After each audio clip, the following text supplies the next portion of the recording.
आम आदमी party join किया था आपने, अरविंद केजरीवाल को मुख्यमंत्री बना दिए, क्या लग रहा है इरादा झारखंड में? झारखंड इस बार परिवर्तन के मूड में है। आपने भी अपने जीवन में परिवर्तन किया है, आम आदमी पार्टी से लेकर जेबी केसेस तक जो सफ़र तय किया है, बीच में बहुत उतार चढ़ाव चले। जब आपके कोई बाप दादा फैमिली में कोई सांसद विधायक नहीं होता, जब आप कोई पूंजीपति नहीं होते हैं, जब आपके पास अकूत संपत्ति नहीं होती, धनबल की ताकत नहीं होती है, और राजनीति में आपका कोई दूर दूर तक कोई गॉडफादर नहीं होता है जो आपको उंगली पकड़ करके आगे ले जाए। झारखंड के मुद्दे, आंदोलन, खतियान, भाषा, संस्कृति, विस्थापन, पुनर्वास, नियोजन, पलायन, बेरोजगारी, पेपर लीक, सीजीएल, पत्रकारिता भी हम ही करेंगे, नेता भी हम ही बनेंगे, वकालत भी हम ही करेंगे। इसलिए आज भी मैं जब गांव में जाता हूं तो एक नेता के दृष्टिकोण से चीज़ों को सिर्फ नहीं देखता हूं, एक पत्रकार के दृष्टिकोण से भी देखता हूं क्या समस्याएं हैं, कैसे इसको। साधारण घरों से निकले हुए लड़कों के लिए राजनीति में इतना ठोकरें खा करके टिके रहना एक बड़ी चुनौती है। संजय मेहता लोकसभा का चुनाव हार गए, लेकिन फिर भी जो एक प्रत्याशी जब लोकसभा चुनाव हारता है तो वो कुछ और बदलाव होते हैं, लेकिन संजय मेहता तो तरक्की पे आ रहे हैं। मैं लाइफ में किसी का गलत करता ही नहीं, कोई मेरा कितना भी गलत कर ले, मैं किसी दूसरे का गलत नहीं करता हूँ। मैं भी कभी कभी सोचता हूँ कि 5 सालों के अंदर एक नौजवान तीसरी बार चुनाव लड़ रहा है। जल जंगल जमीन की बात करने वाले जयराम महतो का साथ आपने बीच भंवर में छोड़ दिया, जिसको साथ में लेके चलना चाहिए उसको आप बीच रास्ते में छोड़कर नए रास्ते पर चल दिए। हमसे सवाल पूछा गया कि जयराम भाई मिलेंगे तो आप क्या करेंगे, तो हमने कहा कि हम गले मिलेंगे, हम हाथ मिलाएंगे। अगर संजय मेहता उन मुद्दों से अलग हो जाता तो संजय मेहता जाकर के किसी बड़े पॉलिटिकल पार्टी को ज्वाइन कर लेता, वो बीजेपी में होता, कांग्रेस में होता, जेएमएम में होता, असू में होता, या किसी और पॉलिटिकल पार्टी में होता। लोग कह रहे हैं कि उन्हीं लोगों को तोड़ा गया जो जयराम के साथ चल रहे थे, उन्हीं लोगों को तोड़कर आपने एक टीम बनाई। लालू नीतीश कितना भी अलग हुए, जब भी कुछ ऐसी परिस्थितियां आती हैं तो वो लोग एकजुट हो जाते हैं। विधानसभा चुनाव में अगर जयराम महतो कुछ सीटें लेकर आते हैं और संजय मेहता की अगर जरूरत पड़ती है तो क्या संजय मेहता हाथ बढ़ाएंगे? आप मेरा एक ऐसा कोई बयान दिखाइए जिसमें मैंने संगठन के जिन बिंदुओं पर अपना विरोध जताया था उसके अलावा मुद्दों पर या किसी व्यक्ति पर मैंने कोई एक निजी विरोध जताया हो या व्यक्तिगत तौर पर विरोध जताया हो। गली गली घूम रहे हैं जी, कैंपेनिंग चल रही है, क्या माहौल लग रहा है? नैतवन खाली ठाको थू 5 साल वोट लथू कुछ करत हूँ ना, और आपन खाली झोली भरे थू कि बाबू तो पिछला बार भी तू बड़ी घरे घरे घूमली, जीतो ना पारली। लेकिन आपके सामने आजसू के दिग्गज नेता हैं तिवारी महतो, पूर्व विधायक रहे हैं जेपी भाई पटेल हैं आपके सामने, और एक दिग्गज नेता हैं जो बिजनेसमैन हैं, उसके बाद फिर अभी चुनावी मैदान में हैं। 3 दिग्गज नेता हैं आपके सामने, उसके सामने संजय मेहता कहाँ? टिकलाल बाबू की विरासत को जाकर के दिल्ली में बेच आइए। किसने बेचा? जेपी बाबू ने। टिकलाल बाबू ने तो हमेशा ज़मीन बचाने की लड़ाई लड़ी, तो अडानी झारखंड का ज़मीन बचाएगा? ये सब अपने लाइफ में असफल लोग हैं, ये लोग एकदम फेलियर लोग हैं, इन लोगों ने कुछ किया नहीं है और जनता के बीच वोट मांगने जा रहे। ये लोग कौन लोग हैं? कंपनियों से वसूली करने वाले लोग, दलाली करने वाले लोग, सिंडिकेट चलाने वाले लोग, माफियागिरी करने वाले लोग, कोयले में अपनी ट्रांसपोर्टिंग कराने वाले। मांडू विधानसभा से अगर जनता आपको अगर आशीर्वाद देती है जी, 3 ऐसे काम क्या करना चाहेंगे संजय मेहता? कि जो लगभग 1,60,000 वोट लोकसभा में मिले थे और लगभग 54,000 वोट जो मांडू में था, वो 54,000 वोट इस बार 1 लाख में तब्दील हो सकता है। लद्दाख अपना बर्फ़ दिखा के पैसा कमा रहा है, सिक्किम अपना पहाड़ दिखा के पैसा कमा रहा है, और हम अपना पहाड़ जो है सो पत्थर निकाल करके और बेच करके और अपना शराब पी करके टूल हो जा रहे हैं। मांडू की पहचान सिर्फ इसलिए क्यों होनी चाहिए कि यहाँ से कोयला निकलता है? मांडू की पहचान इसलिए नहीं होनी चाहिए क्या कि यहाँ पर एक बेहतर संस्थान हो मेडिकल का? अगर इसमें किसी की सहायता लेने की जरूरत पड़ी, कांग्रेस, बीजेपी, झारखंड मुक्ति मोर्चा, तो क्या उनके साथ जाना पसंद करेंगे? दादा खाली दवाई पोस्टर वे और पंपलेट वे, खाए पियल भी कुछ दे। दुनिया की बिरसा मुंडा की सबसे बड़ी प्रतिमा मांडू में स्थापित करेंगे और उसको स्टैच्यू ऑफ रिवॉल्यूशन का नाम देंगे। सहमति ही नहीं बनेगी मुद्दे पर तो विपक्ष में बैठना मंजूर होगा, लेकिन समझौता तो नहीं करेंगे।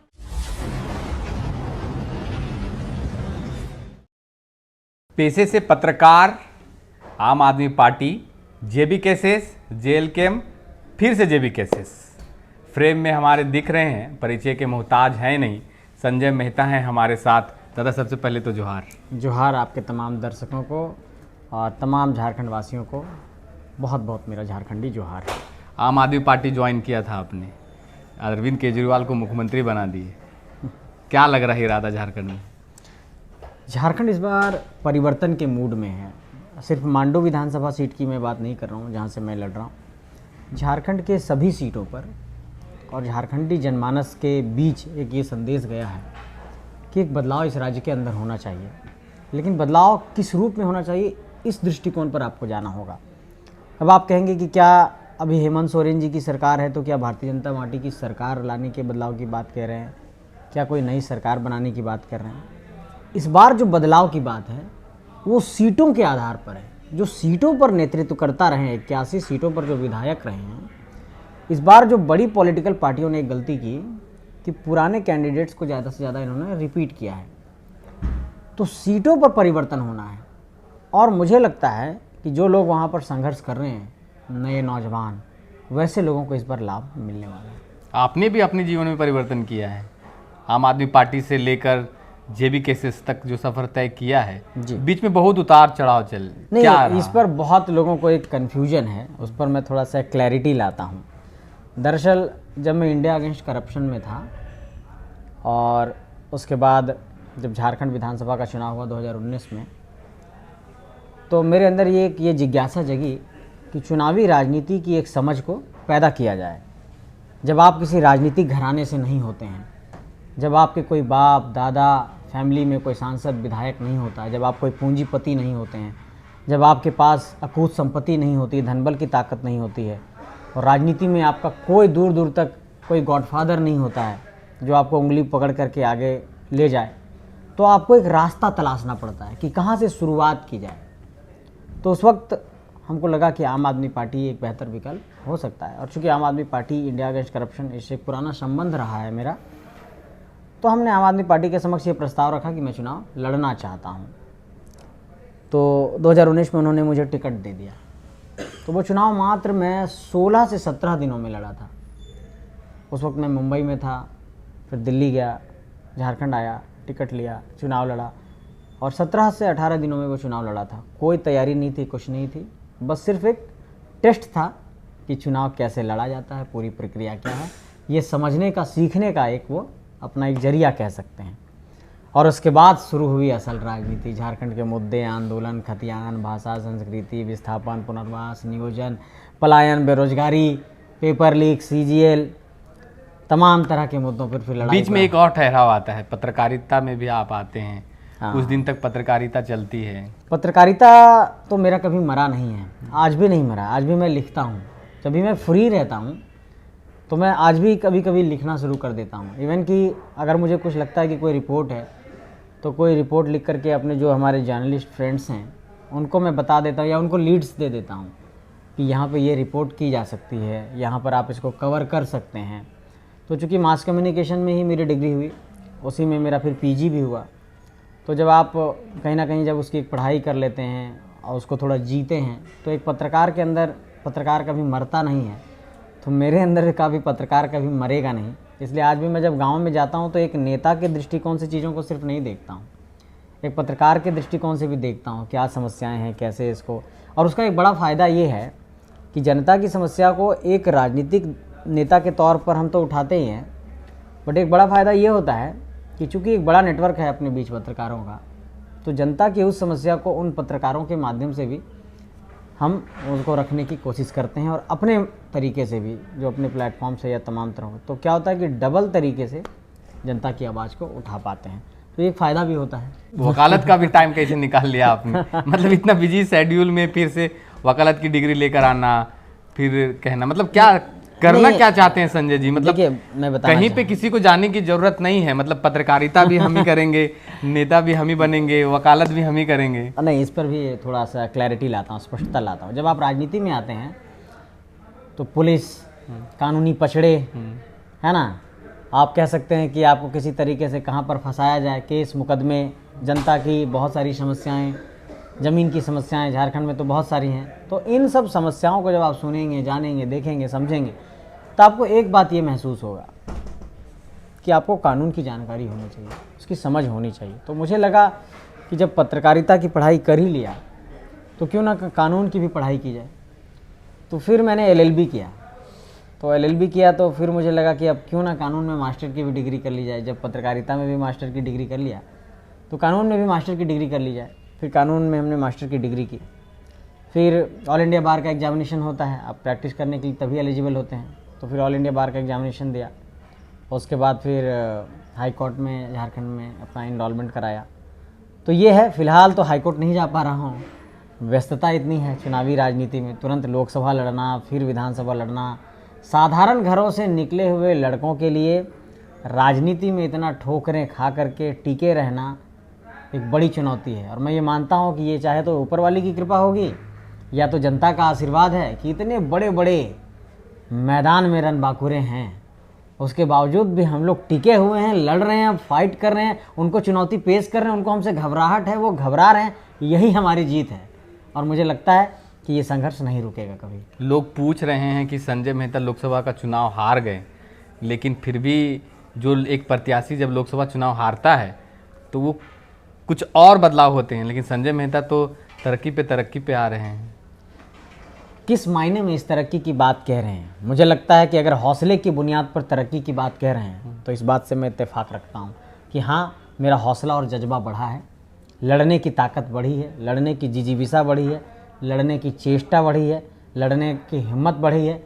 और मुझे लगता है कि ये लड़ने की जो ताकत मिलती है जब आप सच की बुनियाद पर चलते हैं। मैं आपको बताता हूँ ये ताकत कहाँ से मिलती है। मैं लाइफ में किसी का गलत करता ही नहीं हूँ, कोई मेरा कितना भी गलत कर ले, मैं किसी दूसरे का गलत नहीं करता हूँ और ना ही मैं जनता के साथ कुछ गलत करता हूँ। तो एक आत्मविश्वास आता है अपने अंदर कि जो हमारा सोल है वो प्योर है, हमने किसी का गलत नहीं किया है, हम किसी को नुकसान नहीं पहुँचा रहे हैं, हम किसी को कुछ नुकसान नहीं पहुँचा रहे हैं। तो ऐसे में आपको सच के साथ कुछ करने का साहस आता है। वरना मैं भी कभी कभी सोचता हूँ कि 5 सालों के अंदर एक नौजवान तीसरी बार चुनाव लड़ रहा है, 30 साल 31 साल की उम्र में। तो ये चीज़ें हुई कैसे? मुझे भी अभी भी जब मैं इलेक्शन लड़ रहा हूँ, मैं लोकसभा भी लड़ रहा था, आज भी जब इलेक्शन लड़ रहा हूँ तो मेरे दोस्त यार, शुभचिंतक, रिश्तेदार, अपनी एक टीम है, ये सारे लोग लग गए हैं। तो कई ऐसे साथी हैं इस बार के भी इलेक्शन में जिनसे मैं पहली बार मिला हूँ, लेकिन वो आज मेरे साथ बेडरूम शेयर कर रहे हैं और वो मेरे एकदम साथी की तरह हो गए हैं और वो भी उसी शिद्दत से लड़ाई को लड़ रहे हैं। तो ये जो ट्रस्ट है वो कहीं ना कहीं जब आप काम करते हैं ना तो आपको ये बिल्डअप होता चला जाता है कि ऐसे साथी आपको मिलते चले जाते हैं रास्ते में। लेकिन उस साथी को आपने छोड़ दिया जिसके साथ आपने कहा था कि जमीन की बात करता है, माटी की बात करता है, उसको आगे लेकर चलेंगे। हजारीबाग में प्रेस कॉन्फ्रेंस आपने किया था, जल जंगल जमीन की बात करने वाले जयराम महतो का साथ आपने बीच भंवर में छोड़ दिया। लोग ऐसा आरोप लगा रहे हैं कि जिसको साथ में लेके चलना चाहिए उसको आप बीच रास्ते में छोड़कर नए रास्ते पर चल दिए। मैं इस पर आना चाहता हूँ। तमाम तरह की इस तरह की बातें लोग कहते हैं। देखिए, 2 बातें हैं। पहला तो आप क्या अवधारणा सेट करना चाहते हैं, क्या नैरेटिव बिल्ड करना चाहते हैं। मैंने तमाम मंचों से एक ही बात कहा है कि मैं और जयराम भाई, हम दोनों संघर्ष के साथ ही रहे हैं, हम दोनों ने साथ संघर्ष किया है, लंबे समय तक किया, हम लोगों ने स्टेज शेयर किया। और मैं आज भी इस बात को कह रहा हूँ कि उनको मेरी शुभकामनाएं हैं। आपके देखा होगा कि एक कॉन्क्लेव हुआ जब डिजिटल मीडिया के एक प्लेटफॉर्म पर, तो हमसे सवाल पूछा गया कि जयराम भाई मिलेंगे तो आप क्या करेंगे। तो हमने कहा कि हम गले मिलेंगे, हम हाथ मिलाएंगे। तो उनको भी मेरी शुभकामनाएं हैं। झारखंड के मुद्दों पर हम लोग लड़ाई लड़ रहे हैं। जयराम भाई से मेरा गतिरोध या विरोध मुद्दों को लेकर के नहीं था, सांगठनिक स्तर पर कुछ चीज़ें वहाँ पर मतलब डेमोक्रेटिक स्ट्रक्चर में नहीं थी। सारी चीज़ें एकल निर्णय को लेकर के था। आप कह सकते हैं कि पूरी तरीके से व्यक्ति केंद्रित निर्णय था वहाँ पर, और मैं सामूहिकता में विश्वास रखने वाला व्यक्ति हूँ।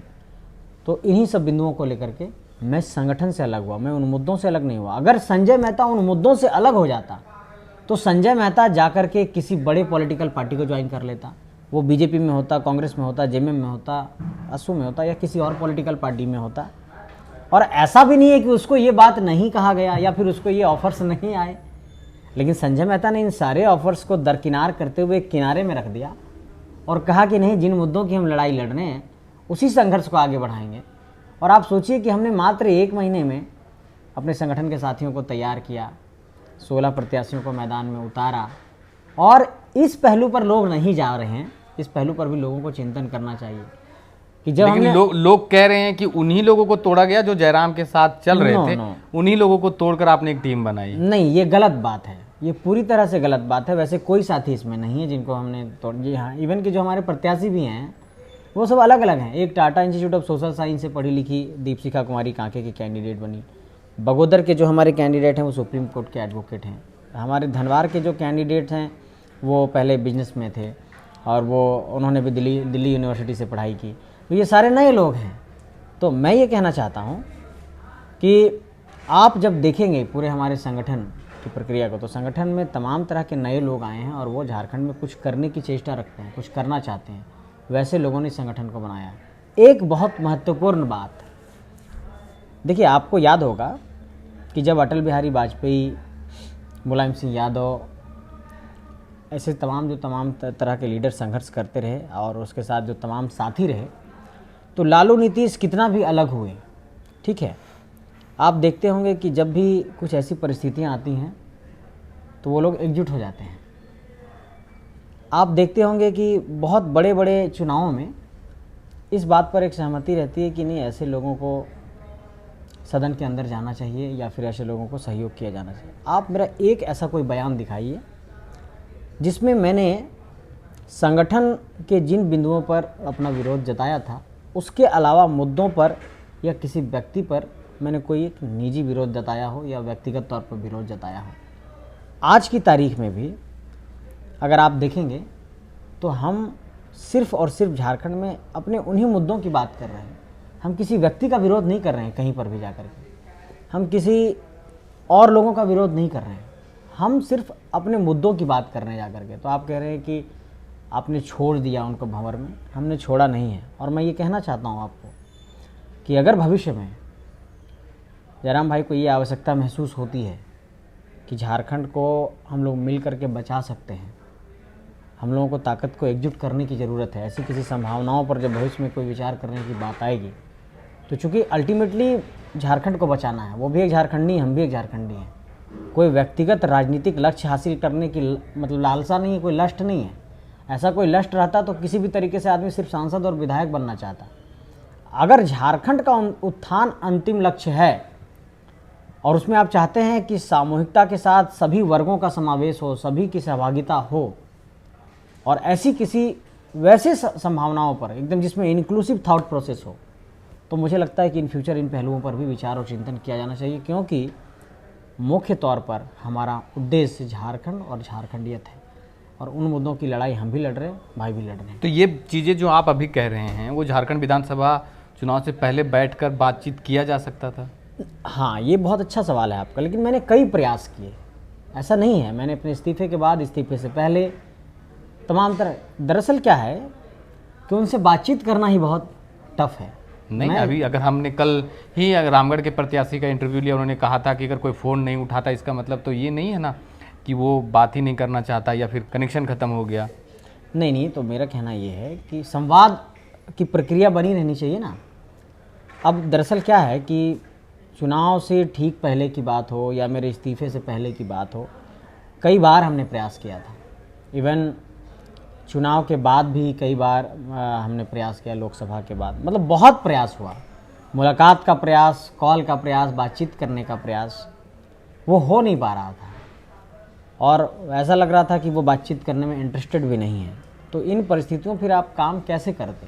दिक्कत ये है ना कि जब आप कोई संगठन में हैं और संगठन जो लोग मिलकर के हम लोग चला रहे हैं उनमें ही संवाद नहीं हो पा रहा है, तो जब कम्युनिकेशन गैप बहुत ज़्यादा बढ़ जाएगा तो आप कोई काम बहुत कंफर्टेबल तरीके से नहीं कर पाएंगे। तो ये एक बड़ी समस्या थी वहाँ पर। विधानसभा चुनाव में अगर जयराम मातो कुछ सीटें लेकर आते हैं और संजय मेहता की अगर ज़रूरत पड़ती है तो क्या संजय मेहता हाथ बढ़ाएंगे?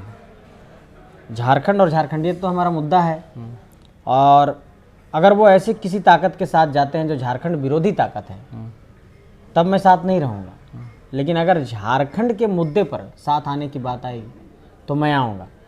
लेकिन मैं इस बात का सीधे तौर पर स्पष्ट करना चाहता हूँ कि अगर झारखंड में कभी भी ऐसी कोई परिस्थिति आएगी कि झारखंड को बचाने के लिए मुझे और जयराम भाई को साथ आने की ज़रूरत पड़ती है तो संजय मेहता आ सकता है। अब बात करेंगे मांडू की। जी गली गली घूम रहे हैं, जी। कैंपेनिंग चल रही है, क्या माहौल लग रहा है? इस बार दो बातें जनता कह रही हैं। पहला तो ये, थोड़ा खोटा में बता देते हैं, लोग कह रहे हैं कि नेतवन खाली ठाको थू, 5 साल वोट लथू, कुछ करत हो ना है, और आपन खाली झोली भरत हो। मतलब जनता के बीच ये मैसेज है कि ये नेता जीत करके सिर्फ अपना झोली भर रहे हैं। ये तो डिलीवर हो चुका है मैसेज, और जनता त्रस्त है, ये तो खैर वो अपना जान ही रही है। दूसरा, वो ये कह रहे हैं कि हम अब बदलाव करेंगे। कौन कह रहा है? जनता कह रही है, जनता कह रही है कि हम अब बदलाव करेंगे।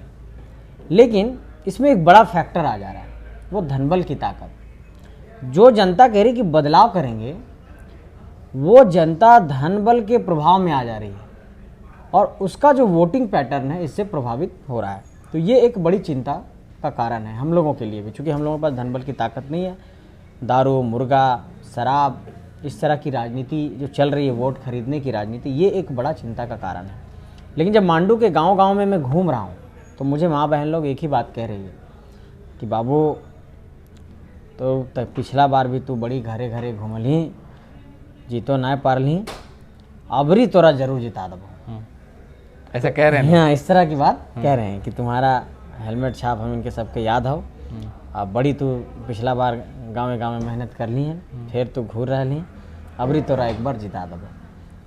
तो इस तरह की बात माँ बहन लोग। लेकिन आपके सामने आजसू के दिग्गज नेता हैं तिवारी महतो, पूर्व विधायक रहे हैं जेपी भाई पटेल हैं आपके सामने, और एक दिग्गज नेता हैं जो बिजनेसमैन हैं, उसके बाद फिर अभी चुनावी मैदान में है।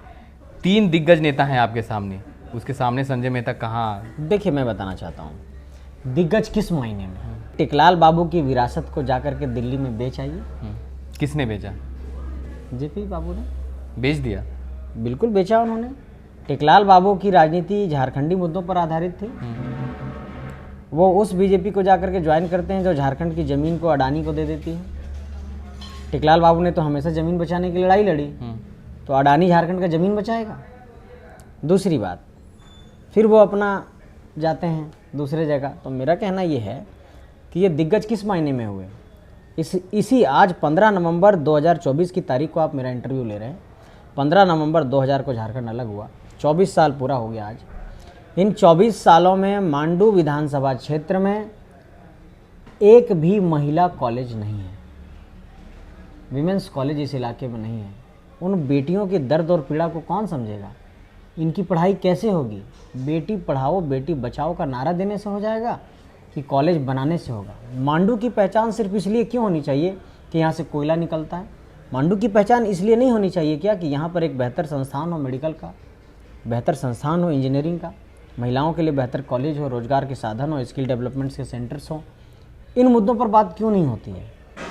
तो मुझे ये लगता है कि ये सब अपने लाइफ में असफल लोग हैं, ये लोग एकदम फेलियर लोग हैं। इन लोगों ने कुछ किया नहीं है और जनता के बीच वोट मांगने जा रहे हैं। इस कारण से इनका आज विरोध हो रहा है। आपने दूसरे एक प्रत्याशी का नाम लिया जो दूसरे राजनीतिक दल के हैं। ये लोग कौन लोग हैं? कंपनियों से वसूली करने वाले लोग, दलाली करने वाले लोग, सिंडिकेट चलाने वाले लोग, माफियागिरी करने वाले लोग, कोयले में अपनी ट्रांसपोर्टिंग कराने वाले, किसी तरीके से कंपनियों से पैसा वसूल करके लाओ और फिर उसको दारू मुर्गा में इन्वेस्ट करो। तो इनको आप दिग्गज कहेंगे? मुझे लगता है कि इन लोगों को साफ तौर पर जनता ने इनकार कर दिया है, जनता ने दरकिनार कर दिया है। अब सिर्फ और सिर्फ इनके पास एक ही ताकत है कि वो पैसे की बुनियाद पर कुछ वोटों को खरीदेंगे, दारू मुर्गा शराब की बुनियाद पर कुछ वोटों को प्रभावित करेंगे।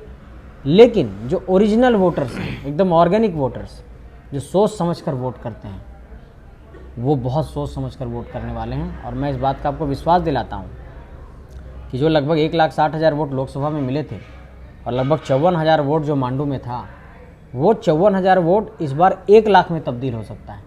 क्योंकि मैं जब गांव में जा रहा हूं तो अंडर करंट यही एक बात है कि बाबू एक जो है वो राजनीतिक घराने से हैं, 30-35 40 सालों से, और वो तो कुछ कर नहीं पा रहे हैं।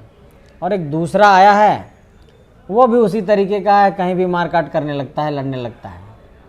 तीसरे में तो नज़र तो तुम ही आ रहे हो जिसके पास इतना बड़ा वोट बेस है।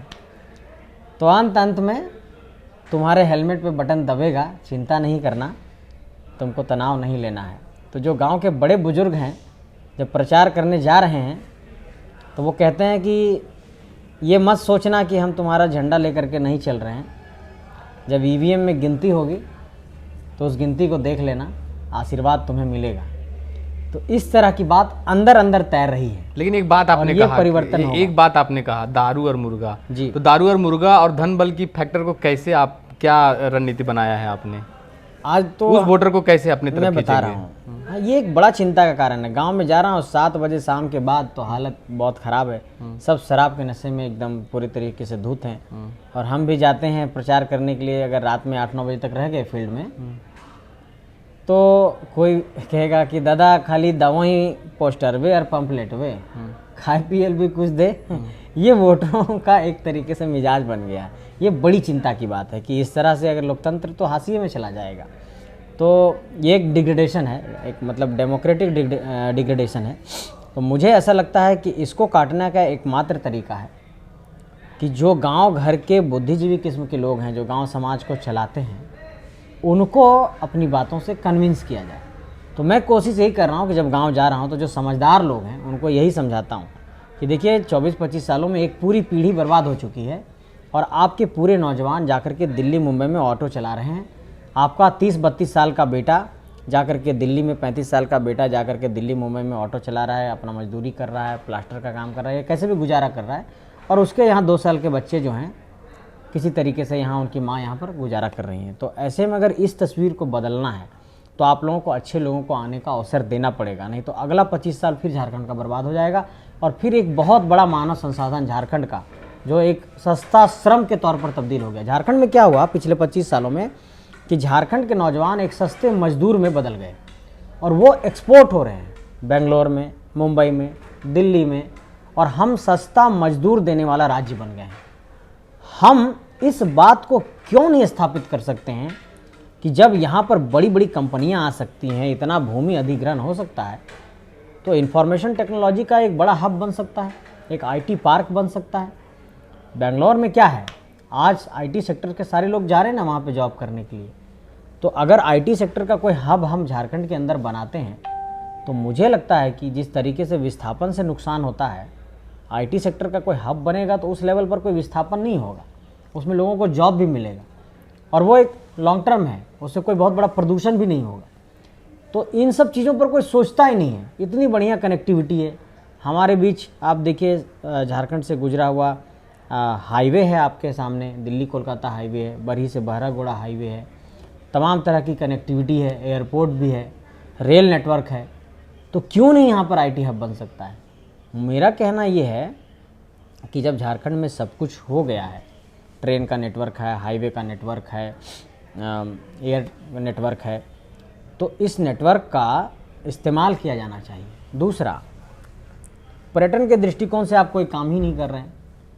दूसरे राज्यों को देखिए ना, लद्दाख अपना बर्फ़ दिखा के पैसा कमा रहा है, सिक्किम अपना पहाड़ दिखा के पैसा कमा रहा है, और हम अपना पहाड़ जो है सो पत्थर निकाल करके और बेच करके और अपना शराब पी करके टूल हो जा रहे हैं। तो ऐसे कैसे चलेगा? झारखंड को विजनरी लीडर्स की ज़रूरत है जो झारखंड को बदल सके, बना सके। बहुत संभावनाएं हैं, विचार करने की ज़रूरत है, काम करने की ज़रूरत है। मांडू विधानसभा से अगर जनता आपको अगर आशीर्वाद देती है जी, 3 ऐसे काम क्या करना चाहेंगे संजय मेहता? मेरा पहला काम है इंस्टीट्यूशनल डेवलपमेंट्स का, सांस्थानिक विकास का। जब आप संस्थाओं का विकास नहीं करेंगे तो पीढ़ियों का विकास नहीं होगा। और एक संस्था को आप एक दिन में नहीं बना सकते हैं, संस्था बनने में भी 5 साल लगता है, 10 साल लगता है। तो मैं संस्थाओं का विकास कराऊंगा। संस्थाओं के विकास में मेरी पहली प्राथमिकता है कि यहाँ के महिलाओं के लिए महिला कॉलेज दें, एक इंजीनियरिंग कॉलेज हो यहाँ पे कुछ यूनिवर्सिटीज़ अगर स्थापित कर सकते हैं तो किया जाए, और मेडिकल कॉलेज भी हो यहाँ। ये शिक्षा की बुनियाद होगी। रोज़गार के बुनियाद पर मैं चाहता हूँ कि जो हमारे स्किल्ड वर्कर्स हैं और नॉन स्किल्ड वर्कर्स हैं, उनके लिए स्किल डेवलपमेंट सेंटर्स लेकर के आएँ बड़े, ताकि उनको रोज़गार मिल सके। तो ये शिक्षा हो गया। स्वास्थ्य के मसले पर मैं चाहता हूँ कि एक बेहतर अस्पताल इस इलाके में खुले, 500 बेड का एक बेहतर अस्पताल खुले। तो ये शिक्षा, स्वास्थ्य और रोज़गार को लेकर के है। लेकिन एक बड़ा मैंने जो घोषणा किया है, आप लोगों ने शायद देखा होगा, मैं पर्यटन के केंद्र के तौर पर मांडू को स्थापित करना चाहता हूँ। बहुत संभावनाएं हैं यहाँ पर। तो फिर इसके लिए मैंने सोचा कि क्या किया जाए, तो बहुत अध्ययन किया। अध्ययन करने के बाद मैंने देखा कि जहाँ पर अगर कुछ नहीं है तो अगर आप कोई अट्रैक्शन लाते हैं तो फुटफॉल बढ़ता है, लोग आना शुरू करते हैं, और जब लोग आना शुरू करेंगे तो आपकी इकोनॉमी बूस्ट करेगी। पैसा जब कोई आकर के आपके यहाँ खर्च करेगा तभी तो आपकी इकोनॉमी बूस्ट करेगी। तो लोगों को बुलाया कैसे जाए? तो मुझे लगा कि लोगों को बुलाने के लिए आपको कुछ ऐसा करना होगा जो लोगों को आकर्षित करे। तो फिर मैंने देखा कि हमारे पास बिरसा मुंडा जैसे शख्सियत हैं, विनोद बिहारी जैसे शख्सियत हैं, शेख भिखारी जैसे शख्सियत हैं। अब क्या है कि इन शख्सियतों पर कोई बड़ा हमारे पास म्यूजियम नहीं है, कोई बड़ा सेंटर नहीं है, कोई बड़ा कह सकते हैं कि ऐसा हब नहीं जहाँ पर उनके बारे में जानकारी बताया जाए, बताया जाए, उनकी जानकारी ली जाए। तो मैंने स्टैचू ऑफ यूनिटी का रिसर्च किया कि स्टैचू ऑफ यूनिटी के बनने के बाद, सरदार पटेल की प्रतिमा बनने के बाद वहाँ पर क्या असर हुआ है। तो सरदार पटेल की प्रतिमा जब गुजरात में बनी तो वहाँ पर उस इलाके में पहले रोजगार नहीं था, लेकिन सरदार पटेल की प्रतिमा सिर्फ स्थापित हो जाने भर से उस इलाके में रोजगार की वृद्धि हुई, ट्रांसपोर्टेशन बढ़ गया, होटल रेस्टोरेंट का कारोबार बढ़ गया, और टिकट बुकिंग काउंटर्स बढ़ गए, और इस तरह तमाम तरह का रोजगार बढ़ गया। तो मैंने इस पर एक कॉन्सेप्ट लेकर के आया कि दुनिया की बिरसा मुंडा की सबसे बड़ी प्रतिमा मांडू में स्थापित करेंगे और उसको स्टैचू ऑफ रिवॉल्यूशन का नाम देंगे। संजय मेहता बनाएंगे, वो संजय मेहता बनाएंगे अगर जीतते हैं तो। इस बात का दावा रहा, दुनिया की सबसे बड़ी प्रतिमा बिरसा मुंडा की स्टैचू ऑफ रिवॉल्यूशन के नाम से मांडू में बनेगी, और उसमें उसके आसपास के इलाकों में झारखंड के जो तमाम तरह के और शख्सियत हैं, जैसे अगर मांडू में बिरसा मुंडा की प्रतिमा बनाते हैं तो विष्णुगढ़ में विनोद बिहारी महतो की बना देंगे, ठीक है, चुरचू में जाकर के हम शेख भिखारी की बना देंगे, और हमारे पास तो संविधान के सबसे बड़े ज्ञाता हैं अम्बेडकर जी, उनको भी कहीं स्थापित कर देंगे, और इस पूरे नेटवर्क को जोड़ देंगे कि आइए संविधान के बारे में यहाँ समझिए, बिरसा के बारे में यहाँ समझिए, ठीक है, यहाँ पर आप शेख भिखारी के बारे में जानिए, यहाँ विनोद बिहारी के बारे में जानिए, तो हमारे इतिहास को भी जानेगा ना। आज की तारीख में आपको याद नहीं है शायद, मैं बताना चाहता हूँ, मैंने ही सेंट्रल गवर्नमेंट को ये बताया था लिख करके कि आप जनजातीय गौरव दिवस की बात करते हैं 15 नवंबर को, लेकिन नया जो सेंट्रल विस्टा प्रोजेक्ट बन रहा है उसमें बिरसा मुंडा की कहीं प्रतिमा नहीं है। तो आज की तारीख में ही 15 नवंबर 2024 को सराय काले खां का नाम बिरसा मुंडा के नाम से कर दिया गया है। अब ये सरकार तो किसी को क्रेडिट नहीं देगी, लेकिन इस सरकार के हमने संज्ञान में डाला था कि दिल्ली में कुछ ऐसा होना चाहिए जो बिरसा मुंडा के नाम से होना चाहिए। तो आप देखिए धीरे धीरे सेंट्रल गवर्नमेंट भी इस बात को समझ रही है। होता क्या है कि हम अपने जो हमारे नायक हैं उसको गढ़ नहीं पाते हैं, आपको नायकों को गढ़ना पड़ेगा और दुनिया को बताना पड़ेगा। यूएसए की स्टैचू ऑफ लिबर्टी को पूरी दुनिया जानती है ना, लेकिन आपके पास इतने बड़े नायक हैं जो अंग्रेज़ों के दांत खट्टे कर दिए, सिद्धू कानू ने 1855 में हूल की क्रांति कर दी, दुनिया नहीं जानती है। मुझे लगता है कि इन सब चीज़ों को लोग जानने आएंगे। आप देखिए ना, अब बुद्धिज्म का बड़ा सेंटर बना जब राजगीर, तो कितने लोग वहाँ आ रहे हैं। तो मुझे लगता है कि जब तक पर्यटन को नहीं हम लोग बूस्टअप करेंगे तो नहीं बढ़ पाएगा राज्य, इस पर काम करने की जरूरत तो है। ये विजन रहा आपका सिर्फ मांडू का, अगर झारखंड के लिए कुछ विजन लेके चल रहे संजय मेहता जी, झारखंड के लिए देखिए मैंने 2 मैनिफेस्टो जारी किया, एक झारखंड को लेकर, एक मांडू को लेकर। झारखंड को लेकर हमारा विजन ये है कि झारखंड के अंदर सबसे पहला काम जो हमारे बेरोजगार हैं उनको रोजगार कैसे दिया जाए, उनको नियोजित कैसे किया जाए। तो हमने आंकड़ों पर अध्ययन किया। 8,52,000 मजदूर लौट करके आए थे लॉकडाउन के समय, सरकारी आंकड़े के अनुसार, और मुझे ऐसा लगता है कि लगभग 20,000 लोग पलायन किए हुए हैं। तो इन पलायन किए हुए लोगों को पहले रोजगार कैसे दिया जाए। तो झारखंड के अंदर जितनी कंपनियां, CCL, BCCL, Tata, Adani, NTPC, तमाम तरह की जितनी भी कंपनियां हैं, रोंगटा, इन तमाम कंपनियों में पहले ये अध्ययन किया जाए कि यहाँ पर जो नौकरियाँ हैं वो किन को मिली हुई हैं, क्या स्थानीय लोगों को, विस्थापितों को मिली हैं। तो मुझे लगता है कि अगर झारखंड के अंदर इन सभी कंपनियों में प्रत्यक्ष और अप्रत्यक्ष रोजगार से यहाँ के स्थानीय लोगों को जोड़ दिया जाए तो ये जो पलायन किए हुए लोग हैं वो सीधे तौर पर यहाँ नियोजित हो जाएंगे। दूसरा कि हमें कोई अगर व्यक्ति ये कह रहा है कि आपको हम नौकरी कैसे दें, आप स्किल्ड नहीं हैं, क्योंकि कंपनियों को भी तो स्किल्ड लोग चाहिए। हम बोलेंगे भैया इसको रख लीजिए, तो बोलेगा भैया ये हमारे लिए प्रोडक्टिव नहीं है, हम इसको कैसे रखें। तो स्किल डेवलपमेंट करना होगा। तो मुझे लगता है कि जो स्किल डेवलपमेंट के प्रोजेक्ट्स अभी चल रहे हैं वो एक खाना पूर्ति है। स्किल डेवलपमेंट का एक ऐसा सेंटर हम लोगों को खोलना पड़ेगा जहाँ पर बच्चे स्किल्ड होकर के निकलें और जब हम किसी को ये कहें कि आप हम इसको अब रखिए तो उसके लिए भी वो प्रोडक्टिव हो, तो आपको स्किल डेवलपमेंट सेंटर पे काम करना पड़ेगा। बाकी झारखंड के जहाँ तक पॉलिसीज़ की बात है, स्थानीयता का, नियोजन का, बैकलॉग वैकेंसीज का, तो इन सब चीज़ों पर हम लोग काम करेंगे। हमने तो कहा है कि जब भी मौका मिलेगा तो झारखंड में सबसे पहला काम इन्हीं मुद्दों पर होगा। कैसे यहाँ के नौजवानों को रोज़गार मिले, परीक्षाएं समय पर हों, स्थानीय नीति बन जाए, नियोजन नीति बन जाए, पर्यटन की नीति बन जाए, इन्हीं चीज़ों पर काम करेंगे। मूल मकसद यही है झारखंड। अगर इसमें किसी की सहायता लेने की जरूरत पड़ी, कांग्रेस, बीजेपी, झारखंड मुक्ति मोर्चा, तो क्या उनके साथ जाना पसंद करेंगे? देखिए, जब आप किसी के साथ जाते हैं तो मैंने बार बार एक ही बात कहा है, कॉमन मिनिमम प्रोग्राम बनता है, न्यूनतम साझा कार्यक्रम बनता है। न्यूनतम साझा कार्यक्रम में ये तय होता है कि ये हमारा एजेंडा है झारखंड को लेकर और ये आपका एजेंडा है झारखंड को लेकर। क्या समन्वय बन पा रहा है? अगर हम कह रहे हैं कि अंतिम सर्वे और खतियान स्थानीयता का आधार होना चाहिए, तो क्या आप भी यही बात कह रहे हैं कि अंतिम सर्वे और खतियान स्थानीयता का आधार होना चाहिए? अगर हाँ ये कह रहे हैं, अगर दोनों बातें मिल रही हैं तो इस मुद्दे पर सहमति बनी। लेकिन अगर जब सहमति ही नहीं बनेगी मुद्दे पर तो विपक्ष में बैठना मंजूर होगा, लेकिन समझौता तो नहीं करेंगे। चलिए, फिलहाल आप सुन रहे थे, संजय मेहता हैं, और फिलहाल इतनी रात को आपने समय दिया, एक बिजी शेड्यूल के बावजूद भी आपने हमें समय दिया, तो द पंचायत न्यूज़ की ओर से बहुत बहुत धन्यवाद इस टाइम पे आपने हमें समय देने के लिए। फिलहाल आपकी पूरी टीम को बहुत बहुत धन्यवाद। आप क्या सोचते हैं? संजय मेहता ने जो बातें कही, आपकी जो प्रतिक्रिया है कमेंट बॉक्स में कमेंट जरूर करें। मेरा नाम है अमित और आप देख रहे थे द पंचायत न्यूज़। जोहार।